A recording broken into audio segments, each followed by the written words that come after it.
हर गहने में छुपी होती है एक कहानी और हर कहानी को बनाता है खास। श्री राजेश्वरी ज्वेलरी। शादी हो, त्योहार हो, सालगिरह या कोई खास दिन, हमारा विश्वास श्री राजेश्वरी ज्वेलरी।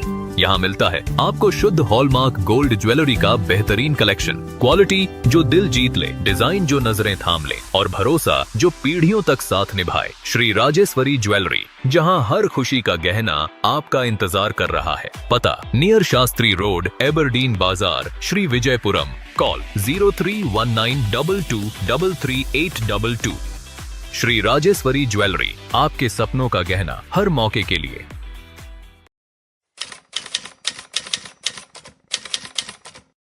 नमस्कार, निकोबार टाइम्स में आपका स्वागत है। मैं हूं तरुण कार्तिक। आप सभी को पता है यूनियन बजट जो है पार्लियामेंट में प्रेजेंट होने वाला है। हमारी फाइनेंस मिनिस्टर 1 फरवरी को जो बजट है हमारा देश का, उसको प्रेजेंट करेगी पार्लियामेंट में और पूरे देश की नज़र रहेगी इस बजट पे। हमारे साथ आज मिस्टर सीए देवाशीष गरोडिया जी जुड़े हुए हैं, जो कि पार्टनर है D Garodia and company chartered accountants के। और सर का हेडक्वार्टर्स यानी सर का फर्म का हेडक्वार्टर्स जो है वो कोलकाता में है। साथ ही साथ ब्रांच ऑफिसेस जो है चंडीगढ़ में है, हैदराबाद में है। साथ ही साथ हमारे सिटी में यानी कि श्री विजयपुरम में भी सर का ब्रांच ऑफिस है। सर को आपने पहले दूरदर्शन में भी देखा है, कई इन्होंने सेमिनार्स कंडक्ट करे हैं, अवेयरनेस फैलाया है। जो हमारा टैक्स सिस्टम है, जीएसटी है, इन सभी चीज़ों के बारे में। सर, सबसे पहले आपका स्वागत करते हैं कि आप हमारे साथ जुड़े इस पूरे यूनियन बजट और जो हमारा इकोनॉमिक सर्वे है उसके ऊपर बात करने के लिए, क्योंकि इकोनॉमिक सर्वे हाल ही में टेबल किया गया है। अंडमान निकोबार आइलैंड्स में भी काफ़ी लोगों को इंटरेस्ट है कि इकोनॉमिक सर्वे से हम क्या जान सकते हैं। बेसिकली बहुत एलॉबरेट डॉक्यूमेंट होता है और लोग जो है इसको एनालाइज खुद से करना लोगों के लिए एक तरीके से डिफ़िकल्ट हो जाता है। तो हमने सोचा आपका असिस्टेंस लें, क्योंकि आप एक जो है प्रोफेशनल टैक्स प्रोफेशनल है और इन सब चीज़ों की बहुत एक्सटेंसिव जानकारी है आपको। तो सर कुछ क्वेश्चंस आपसे पूछना चाहेंगे इकोनॉमिक सर्वे के बारे में, तो क्या शुरू कर सकते हैं sir? Yes, no problem, please. Sir, सबसे पहले सिंपल लैंग्वेज में हम जानना चाहेंगे सर कि जो इकोनॉमिक सर्वे पार्लियामेंट में टेबल किया जाता है, हर साल ये किया जाता है और बजट से ठीक पहले किया जाता है, तो ये इकोनॉमिक सर्वे सर होता क्या है सिंपल लैंग्वेज में, अगर एक आम आदमी को समझना हो तो? सबसे पहले नमस्कार आपके दर्शकों को। मैं Devashish Gadodia, chartered accountant by profession, आज आपके चैनल पे प्रेजेंट हुआ हूँ। एंड इसी मैटर पे, टैक्स के मैटर पे ही हम लोग काम करते हैं और इसी पे अपने आज डिस्कस करेंगे। तो अगर सिंपल भाषा में इकोनॉमिक सर्वे बोला जाए तो इकोनॉमिक सर्वे हमारे देश के जो वित्त मंत्रालय है, फाइनेंस मिनिस्टर या फाइनेंस मिनिस्ट्री, वो पूरे साल का लेखा जोखा, पिछले साल का लेखा जोखा लेके प्रेजेंट करते हैं कि हमारे देश ने कैसा परफॉर्म किया। जैसे अगर प्रोप्राइटरशिप कंसर्न में समझे या कंपनी के केस में समझे, तो जैसे साल में हम लोग एक बैलेंस शीट बनाते हैं, प्रॉफिट एंड लॉस बनाते हैं, उसी तरह देश की बात जब आती है तो फाइनेंस मिनिस्ट्री अपने इकोनॉमिक सर्वे देती है कि हम लोगों ने जो बजट बनाया था, लास्ट ईयर जो बजट बनाया था, उसमें हम लोगों ने कितना काम कर पाए या हम लोग कितना परफॉर्म कर पाए। और उसमें थोड़ी बहुत गाइडलाइन भी रहती है कि आगे हम लोग जो कमिंग ईयर है उसमें हम लोग क्या करेंगे, या इस पे हम लोग और कितना आगे बढ़ेंगे, या यहीं पे कोई चीज़ को रोकना है, या क्या गलतियां भी रह गई, या वैश्विक माहौल के अंतर्गत जैसे आजकल काफ़ी कुछ चर्चाएं चल रही है, उसको आगे अपने डिस्कस करेंगे।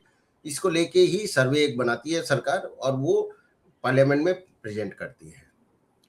सर, आपकी तरह टैक्स प्रोफेशनल्स और जो इकोनॉमिस्ट हैं वो इकोनॉमिक सर्वे को देख के बहुत कुछ डिराइव कर पाएंगे, लेकिन एक आम जनता जो इकोनॉमिक सर्वे को समझना चाहती है और देखना चाहती है, वो क्या समझे, क्या किस तरह से इकोनॉमिक सर्वे को वो इंटरप्रेट करे, बेसिकली देखकर वो क्या समझे इकोनॉमिक सर्वे से और क्या डिराइव कर सकती है आम जनता से?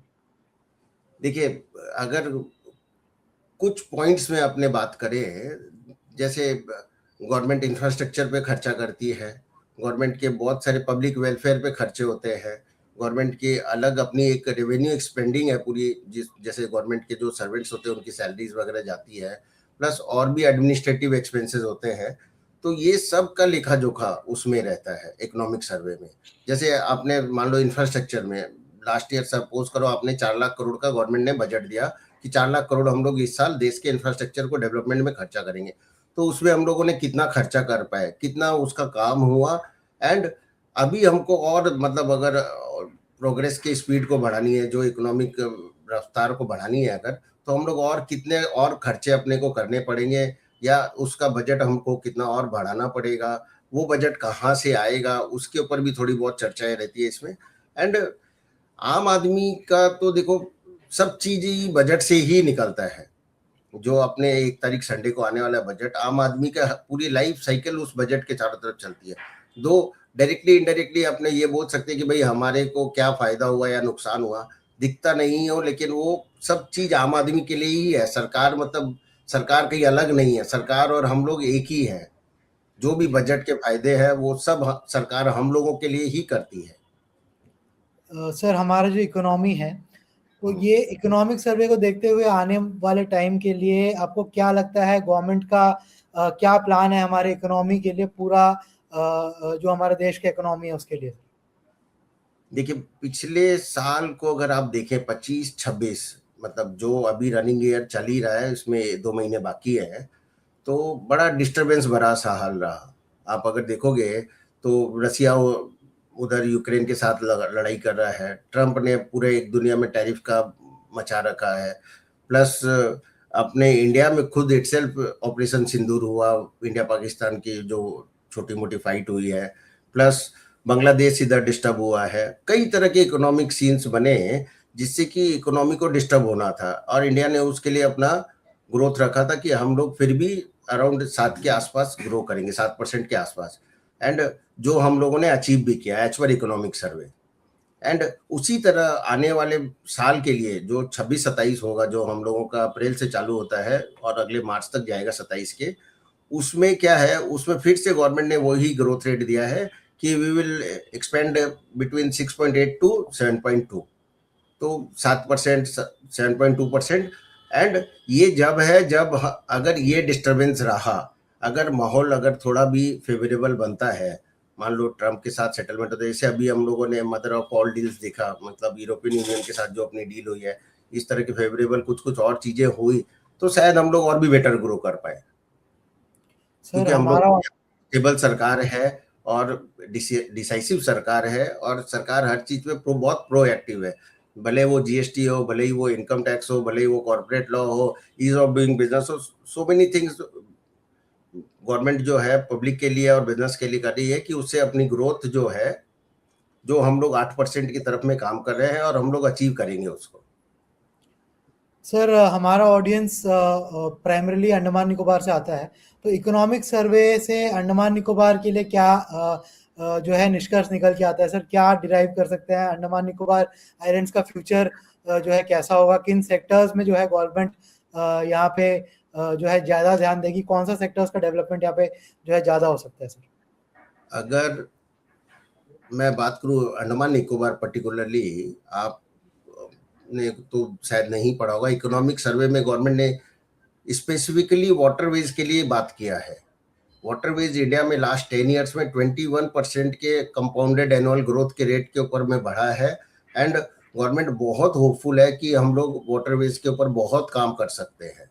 एंड अंडमान बीइंग वो चारों तरफ से, चारों वाटर से ही घिरा हुआ है, तो अंडमान को उसका डायरेक्टली इनडायरेक्टली बहुत फायदा मिलने वाला है, और एक स्ट्रेटेजिक पोजीशन पे होने के कारण, जो कि ग्रेट निकोबार प्रोजेक्ट भी आप लोगों के पास आने वाला है, या से हम लोगों के पास आने वाला। मैं भी अंडमान से ही हूँ, मतलब अंडमान में मेरी भी ऑफिस है, तो ग्रेट निकोबार प्रोजेक्ट जो है अभी चालू है, एंड गवर्नमेंट उसमें बहुत पैसा, समवेयर अराउंड 81,000 करोड़ का प्रोजेक्ट है, जो वहाँ पे प्रोजेक्ट मतलब गवर्नमेंट अपना एक वो इंटरनेशनल कंटेनर ट्रांसशिपमेंट टर्मिनल बनाने वाली है पूरा, जो इंटरनेशनल शिपमेंट के लिए ही होगा सिर्फ, एंड उसका फायदा पूरे अंडमान को क्या मतलब इंडिया को मिलने वाला है।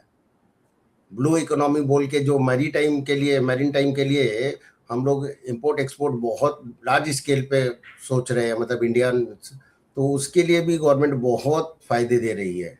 अपने मत्स्य योजना करके एक गवर्नमेंट ऑफ इंडिया की योजना है जिसमें कि काफी पैसे पुश कर रही है, जो कि अंडमान को भी मिल रहा है। एंड इस तरह अंडमान के पास बहुत काम आ रहे हैं, बहुत। अब बीइंग एक समझ लीजिए आज के 20-25 साल पहले तक जो अंडमान बहुत ही पीछे था, अभी अंडमान में आप देखो कि बहुत फास्ट प्रोग्रेस आएगी, आ भी रही है। ये बात आपका बहुत सही है सर। हाल ही में बहुत सारे नए जो इनिशिएटिव्स भी जो है अंडमान निकोबार आइलैंड्स में अनाउंस किए जा रहे हैं, जो प्रधानमंत्री मत्स्य संपदा योजना है या बाकी जो स्कीम्स है, फिशरीज और टूरिज्म प्राइमरी हमारे सेक्टर से, अभी पोर्टलेट डेवलपमेंट का भी बात ग्रेट निकोबार प्रोजेक्ट से सामने आ रहा है। तो सर आगे हम जानना चाहेंगे सर, इकोनॉमिक सर्वे को लेकर और क्या चीज जो है जनता को जो है जानना जरूरी है, क्या उनको और जानना चाहिए इकोनॉमिक सर्वे के बारे में जो हमसे छूट गया हो? अभी देश में काफी काम हो रहा है एट प्रेजेंट, जो शायद सरकार एडवर्टीजमेंट करती भी है एंड कई चीजें पहुंच भी जाती, कई चीज नहीं पहुंचती है। आप देखो सरकार की तरफ से, मतलब अभी जी राम जी बोल के नया से इन लोगों ने MGNREGS को चेंज करके जी राम जी बोल के एक प्रोजेक्ट लेके आए हैं जिसमें 100 की जगह 125 दिन का काम दे रहे हैं। एंड मतलब इस तरह जो पब्लिक वेलफेयर है, जो इन लोग अभी इंडियन इकोनॉमी को जो बूस्ट मिला है, आप देखो कि एग्रीकल्चर में 2.9% का ग्रोथ आया है, जो इन लोग का टारगेट है कि आने वाले समय में 4%, 4.5% तक लेके जाए। 7% में हम लोगों को 2.9% वहीं से मिला एग्रीकल्चर से। तो उसमें भी ये इंडिया बीइंग एग्रीकल्चर कंट्री, आप समझो 60% पॉपुलेशन तो वहीं पे काम कर रही है, तो उसका भी बहुत बड़ा फायदा जनरल पब्लिक के पास ही जाने वाला है। एंड इस तरह पब्लिक वेलफेयर के लिए काफी काम हो रहे हैं, एंड मतलब जिसका रिजल्ट अपने लोगों ने पिछले 5-10 साल में देखा भी है, और आने वाले समय में और फास्ट होगा। ये सब चीजों की गति बढ़ेगी और हम लोगों को पूरा भरोसा है कि हम लोग 2047 के पहले ही विकसित इंडिया हो जाएंगे, जो मेरे को भी लगता है।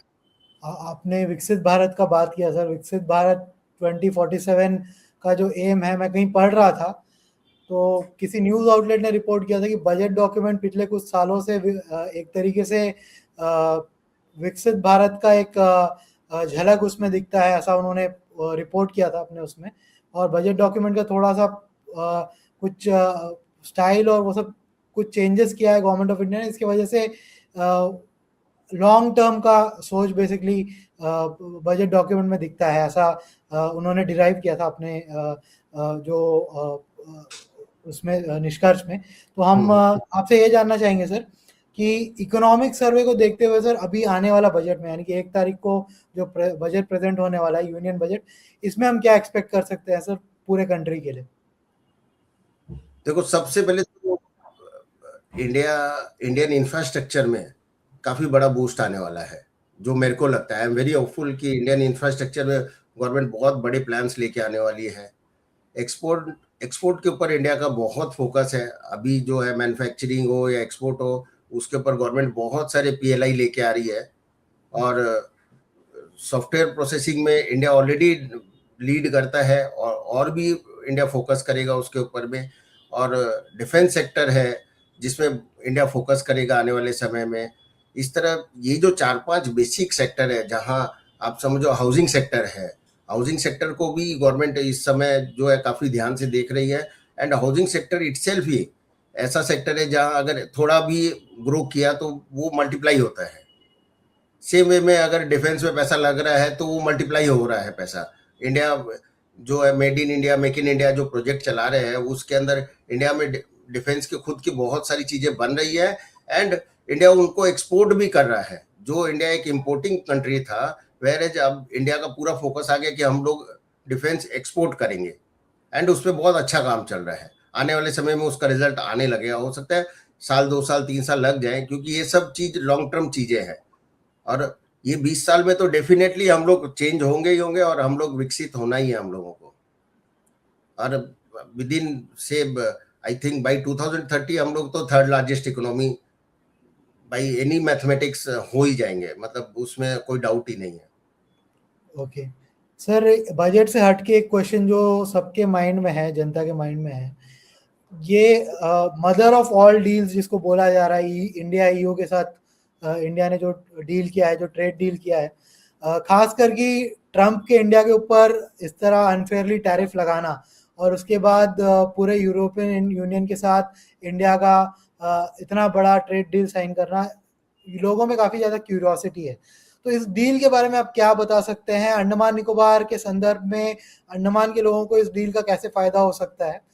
ये थोड़ा सा एक्सप्लेन करिएगा सर प्लीज। सर ऐसा है, आप समझो ये जो डील हुई है इससे डायरेक्टली इनडायरेक्टली दुनिया के 200 करोड़ लोग इम्पैक्टेड होंगे, मोर देन 200 करोड़, जो कि मतलब एक अच्छा खासा चंक है। 30% ऑफ द टोटल पॉपुलेशन होता है दुनिया की। अगर 27 देश यूरोप के ले लें और अपना इंडिया ले लें तो सब मिला के 200 करोड़ से ज़्यादा की पॉपुलेशन है। एंड इस डील में क्या है, फ्री ट्रेड, मतलब ऐसा नहीं है कि सब चीज़ जीरो पे ही जाएंगी, लेकिन इंडिया को एक बहुत बड़ा मार्केट मिलेगा। इंडिया के जो एग्रीकल्चर प्रोड्यूस वगैरह है, इंडिया की जो सॉफ्टवेयर है, इंडियन जो बच्चे लोग पढ़ाई करने, अभी अमेरिका टैरिफ लगा दिया, अमेरिका उस तरफ से आने नहीं दे रहा यूनिवर्सिटी को, तो यूरोप की बहुत सारी यूनिवर्सिटी मिलेगी इंडियन बच्चे लोगों को जो वहाँ पढ़ाई करने जा सकेंगे। उसी तरह वहाँ से भी जब लोग बढ़िया गाड़ी खरीदना हो या शैम्पेन खरीदना हो या लिकर खरीदना हो, बढ़िया मतलब कुछ भी टेक्नोलॉजी इंपोर्ट करना हो, तो वो अपने लिए बहुत एक्सेसिबल हो जाएगी। हर चीज में टेक्नोलॉजी की जरूरत है। एंड ये चीज का बहुत बड़ा लॉन्ग टर्म इम्पैक्ट आने वाला है। इस चीज पे हम लोग लास्ट 20 साल से काम कर रहे थे। आप अगर ये डील को देखोगे तो this deal started during Manmohan Singh, जो कि कोई ना कोई कारण से अटकती गई एंड अब जाके इस पे साइन हुआ है। एंड इसका एक बहुत बड़ा लॉन्ग टर्म इम्पैक्ट आने वाला है। आने वाले समय में हम लोगों को इतने बड़े मार्केट मिलेंगे और इतना सब कुछ एक्सेसिबल है। हम लोग का वीज़ा इतना इजी हो जाएगा, जो आज यूरोपियन कंट्रीज का वीज़ा मिलना ही इतना डिफिकल्ट है, हम लोग के लिए वीज़ा एक्सेस बहुत इजी हो जाएगा। एंड एक जो बोलते हैं हम लोग सच में ग्लोबल हो जाएंगे। आज हम लोग 60 कंट्रीज में जा सकते हैं, मतलब बिना वीज़ा के। आने वाले समय आप देखोगे 80-90 कंट्री, 95 कंट्री तक अपने लोग पहुंच जाएंगे। ये एक बहुत बड़ा अचीवमेंट होता है। जैसे आज यूएस है या यूके के लोग हैं, वो लोग बिना वीज़ा के इंडिया आते हैं, या वर्ल्ड में मैक्सिमम कंट्रीज में उनको वीज़ा नहीं लगता है, तो हम लोग भी वैसे ही हो जाएंगे कि हम लोगों को वीज़ा नहीं लगेगा।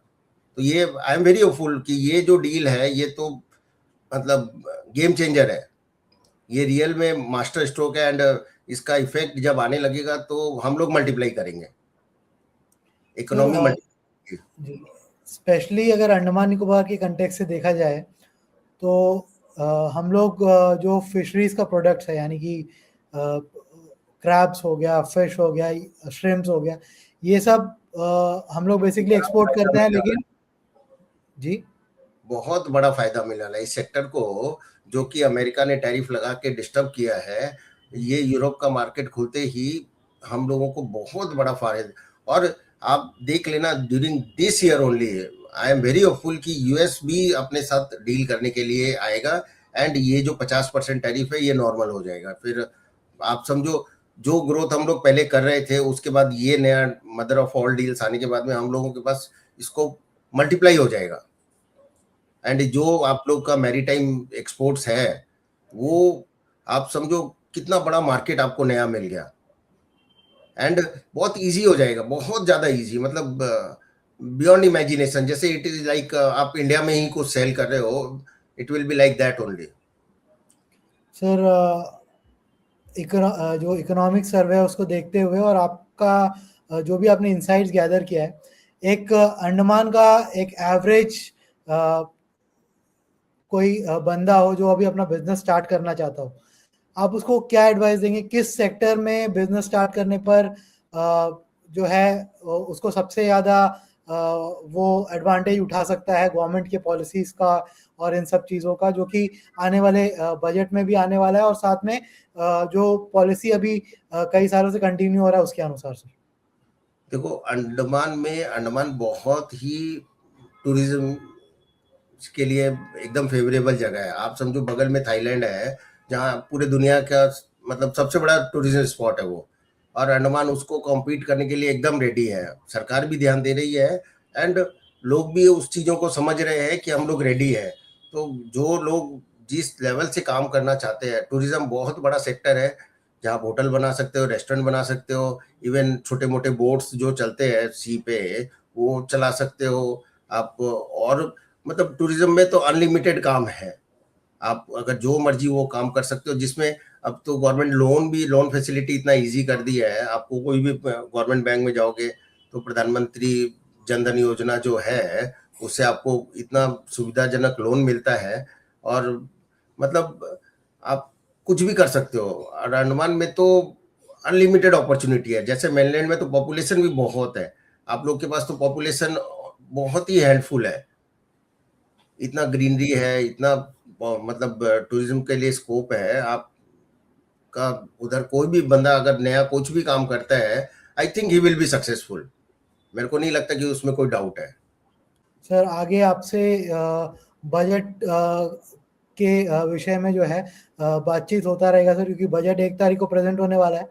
अंडमान के राइट। लोग भी काफ़ी इंटरेस्टेड है कि उनको क्या मिलेगा, क्योंकि ग्रेट निकोबार आइलैंड प्रोजेक्ट और जो mega projects Andaman Nicobar islands में गवर्नमेंट ऑफ इंडिया अनाउंस कर रहा है, उसको लेके लोगों के दिल में बहुत सारी शंकाएँ हैं और काफ़ी सारे जो एप्रीहेंशंस भी है, साथ ही साथ एक्साइटमेंट भी है एक तरीका का कि ये प्रोजेक्ट जब आएगा तब उनके लाइफ में जो है बहुत ज़्यादा चेंजेस आएगा, उनका लाइफ जो है पॉजिटिव साइड की तरफ आगे बढ़ेगा। तो आगे आपसे बातचीत जो है इस मामले में चलते रहेगा। Thank you. निश्चित, निश्चित। धन्यवाद, धन्यवाद।